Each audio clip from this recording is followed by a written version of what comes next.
thousands of British tribesmen, led by Boudica, Queen of the Iceni, attempt to end the Roman occupation once and for all. Although the Romans are outnumbered, they are battle-hardened and skilled in modern warfare. Britain's future hangs in the balance. Occupying the command centre is a team of 4. 2 generals.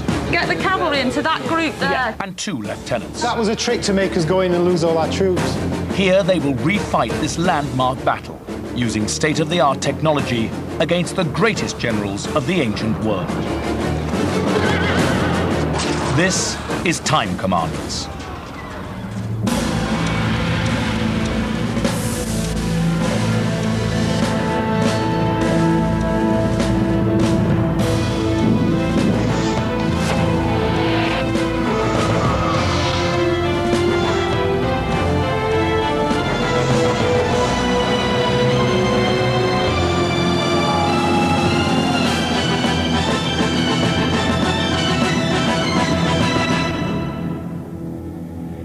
Joining Eddie Mayer inside the command centre are a team of National Trust colleagues from Lyme Park in Cheshire.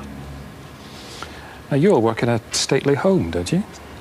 What is it you do, Gary? I'm the head gardener. I've been there for 9 years. Which home is this? It's a property called Lyme Park, made very, very famous as Pemberley in Pride and Prejudice. So really, really nice place, set right on the edge of the Peak District, up between Stockport and Buxton. Joe, you're a learning officer. Does that mean you're new, or...? I'm learning to be an officer. I've been there since January, and it's just a new name for an education officer, so I just look after all the school groups that come through the park. That must be fun. Yes, came out of teaching, though, so it was to get away from the kids. What a shame. Paul? Yes. I'm the shop manager at Lyme Park, so I run 2 shops, a traditional gift shop and a sort of outdoor children's shop. I see you want to go on Big Brother as well. Oh, love it, yeah. I'm too old, though, unfortunately. How old are you claiming to be? 44. I've got 52 down here. Oh, yeah, thanks for that. You know, you're on television now, so maybe, are you hoping that somebody might spot you? And Yep, here I am. Absolutely. You know, it's BBC Two. OK. And Jill, tell us about your job. I'm Visitor Services Assistant at Lyme Park. Which is a grand title for what? I make people happy. I make sure, I hope I do, I make sure everybody that comes into the park has a lovely day. Now, you have a history degree, am I right? History of Art degree. Oh, no help. All right, now, who's going to be in charge when the battle begins? Who's going to be general? Who's going to be lieutenant? 2 of each? I'll be general. Because?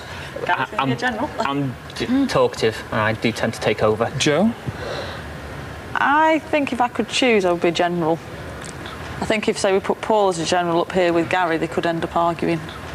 Well, Paul has to be able to take orders, then. I'm quite happy with that, because power behind the throne thing going off there, so, yeah, maybe. And Jill, by default, But you're no, a lieutenant. if you wanted to be a general, you could. No, I'm quite happy with being a lieutenant, really, because then I don't take the blame for things, do I? In the unlikely event it all goes horribly wrong. Exactly. OK. Let me first of all introduce you to 2 people who know all about what you're going to do today. There are historians up there in the gantry. Have a look. That's Eric and Mike. Hi. Hi. Hello. And they're going to be watching everything you do. Dr. Eric Nussbacher, Senior Lecturer in War Studies, Royal Military Academy, Sandhurst. Mike Lodes, Combat and Weapons Historian. Now, the first thing you need to do is grab hold of those clipboards and take notes, because this is critical. Before the battle starts, you're going to get some time to gather information about all aspects of where the battle will take place, your own forces, the enemy forces, a bit of the history to it. Important clues will be coming up in the next few minutes, all right? OK. The battle you're going to fight involves the Romans against the Iceni tribe. You're going to be in charge of the Romans taking on Boudica, often known as Boadicea, or Boo, to her closest friends. It's the Battle of Watling Street. It's nasty. Take a look at this. The year is 60 AD. The place is Watling Street in the Midlands of England. On one side, the forces of the Roman Empire under the governor of Britain, Suetonius Paulinus. Opposing him, Boudica, queen of the Iceni, commanding a huge coalition of tribesmen.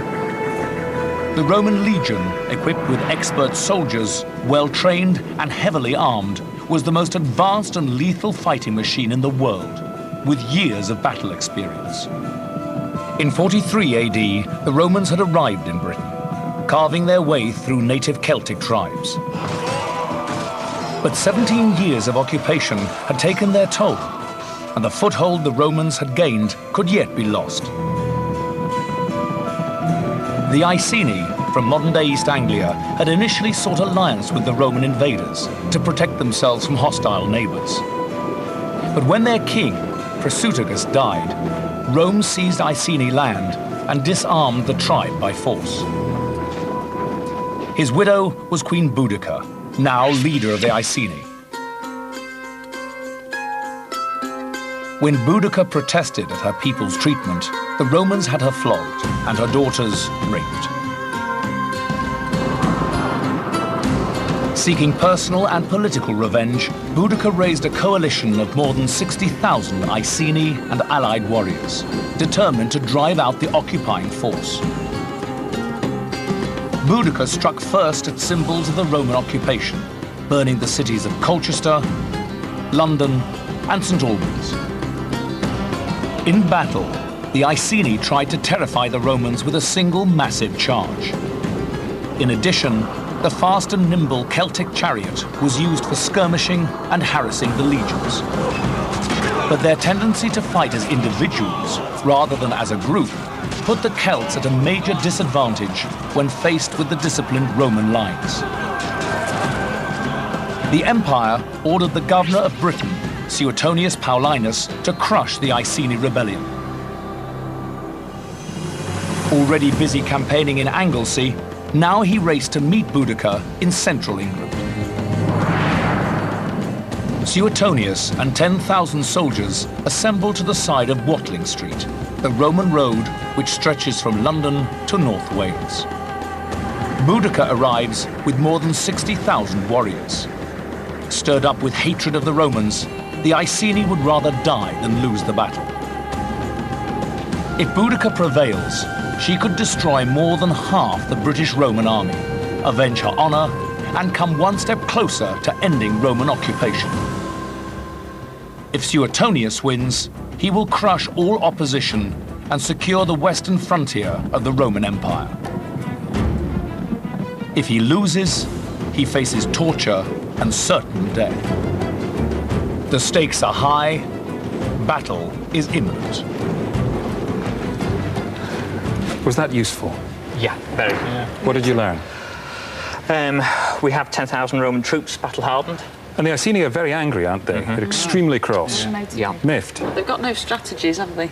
No, they seem to just want to go in. They said use they want to do numbers. single combat as well, whereas we could have more of a battle They plan. do use the chariots as well. They've got an awful lot at their they? disposal, but we have to Yeah. I think go we for need the to mind use side. sophistication, really, Yeah. over the blood and guts We have to break, attitude we of have the to break the IC. numbers up. What we really have here is an extraordinary clash of military cultures. They couldn't be more extremely different, the way the Romans fight and the way that the ancient Britons fight. This is a battle we really know very little about. We just have Tacitus and Dio Cassius, Romans, giving us accounts of it. But even they tell us very sketchy details.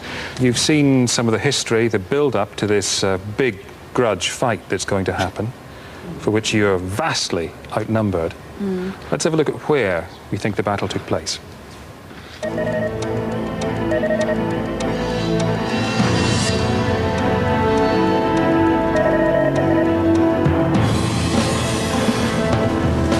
Okay, now there's the battlefield for the Battle of Watling Street. The team now have 15 minutes to gather as much information as they can about both armies and come up with a strategy to defeat Boudica. Do you know Watling Street? No. It's all office blocks now, but back then, this was the terrain. Tell me what you can see. What do you learn from looking at this? Gathered us at the main Roman road then. Is that Watling Street itself running through the centre? Must be then. Must be Watling Street. The immediate area around the road is wide and flat, with a ridged valley to one side.